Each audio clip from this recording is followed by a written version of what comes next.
Welcome back to Go Figure. Today we are on Lesson 34 of Saxon Algebra Half, Adding Mixed Numbers and Rate. Our learning objectives are to add mixed numbers accurately, to define rate and ratio, and to understand and compute rate problems. Here's a couple warm-up problems for review. Go ahead and pause the video and then press start when you're ready to check your answers. Okay, so simplify 1/3 plus 1/5. Recall from lesson 30 that when we're adding fractions, we need to have common denominators. So a common denominator here is 15. So we're going to rename both of these fractions. 1/3 is 5/15, and 1/5 is 3/15. And we add those together and we get 8/15.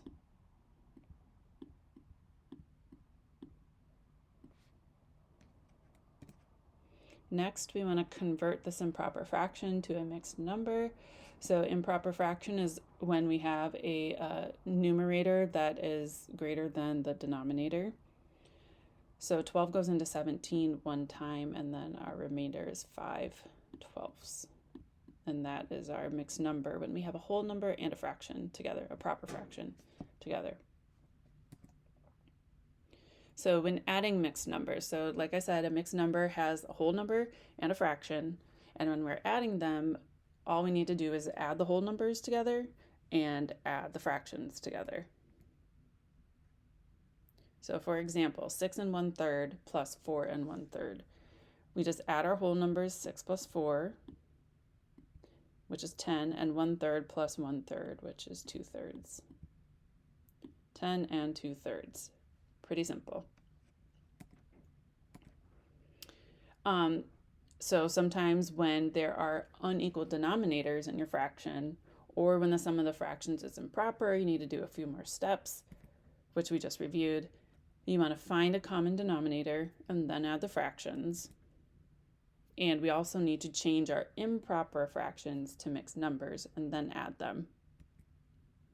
So our second example, 2 1/4 plus 3 1/2.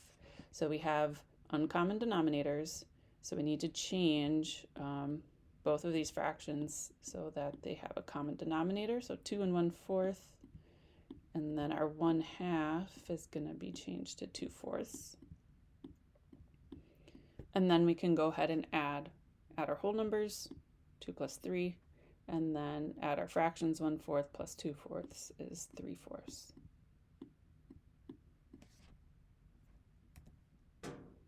Example 3.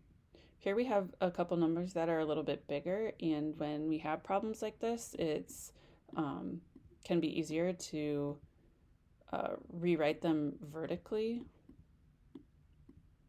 And our common denominator here is going to be 4. So I'm going to change that 1/2 to 2/4. And then we're going to add them vertically. So 3/4 plus 2/4, and I start in the right hand column, just like when we're adding other numbers without fractions. That gives us 5/4. And then I'm going to go ahead and add my whole numbers. So we get 388 and 5/4. But this 5/4 is improper, so we need to change that to a mixed number, which would be 1 1/4. So I'm going to go ahead and add my 1 to the 388 to get 389. And then the fraction we had left over was 1/4. So that would be our final answer, 389 and 1/4. And then moving on to rate. So rate is another word for ratio. It's a comparison of two different numbers or units. So for example, miles per hour, you have two different units there, and that is a rate, and miles per hour is another way of saying speed. Another example, dollars per pound. You want to know how much something costs per pound, like when you go to the grocery store. So here's an example. A car travels 120 miles in 3 hours. What is the rate in miles per hour? And secondly, what is the rate in hours per mile? So when you're going through the problems in your assignment today, it will often ask you two questions. They'll have the rate in both directions, like miles per hour and hours per mile. So all we need to do is divide. So 120 is the miles, divided by is the per part of this problem, and then 3 hours. So 120 divided by 3 is 40, and the units were miles per hour. And if we were to write them as a fraction, just to see what that looks like, 120 miles, and then you have a fraction bar when you hear the word per, 120 miles per 3 hours. And then you can see 120 divided by 3 is 40, and then our units are miles per hour. And then to go the other way, we have what is the rate in hours per mile. So we're going to start with hours on the top part in the numerator of our fraction. 3 hours per 120 miles. And that's how we get 1/40th of an hour per mile.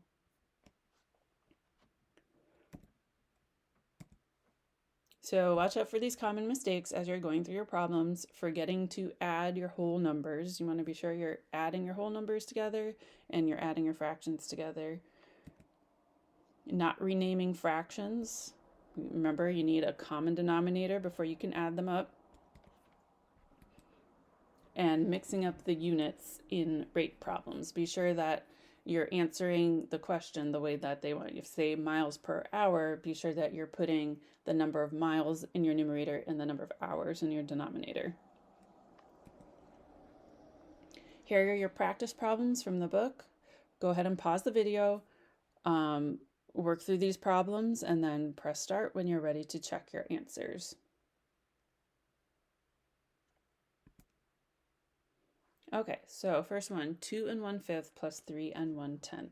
Here we have different denominators, so we need a common denominator, which would be 10 in this case. So that leaves 1/5 is 2/10, and then plus our 3 1/10.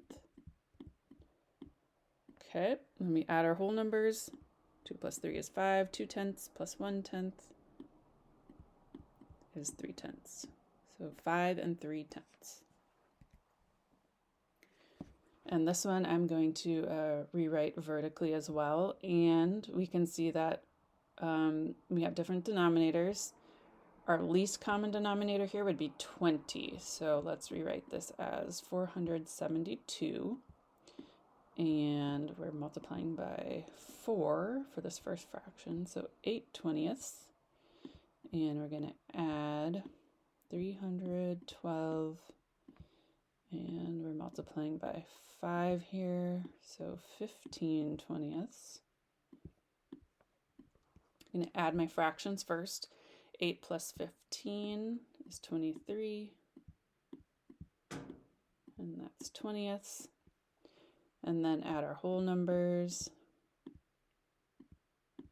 So we get 784 and 23/20. We need to change this improper fraction, which would be 1 3/20. So I'm going to add 1 to my 784 to get 785, and then our fraction left over was 3/20. 785 and 3/20. Next, Roger could travel 48 yards in 6 seconds. What was his rate in yards per second and in seconds per yard? So our first question is yards per second. So we're going to put our yards on the numerator of our fraction of our rate and our seconds in the denominator. So 48 divided by 6 is 8. and that would be 8 yards per second. And then the second question, we're just going to flip that fraction, and I won't write out all of our units, but we know that it's 6 seconds per 48 yards, which would end up being 1/8 of a second per yard.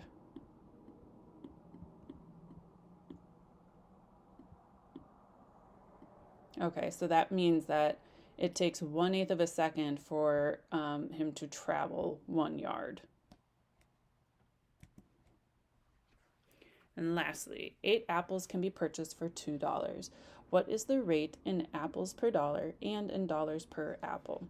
So first question, apples per dollar. So you know your apples are going in your numerator, which is 8, and dollars are in the denominator, 8 per $2. I'll do this. 8. I'm going to say A for apples. 8 apples per $2, which means 4. 8 divided by 2 is 4. 4 apples per dollar.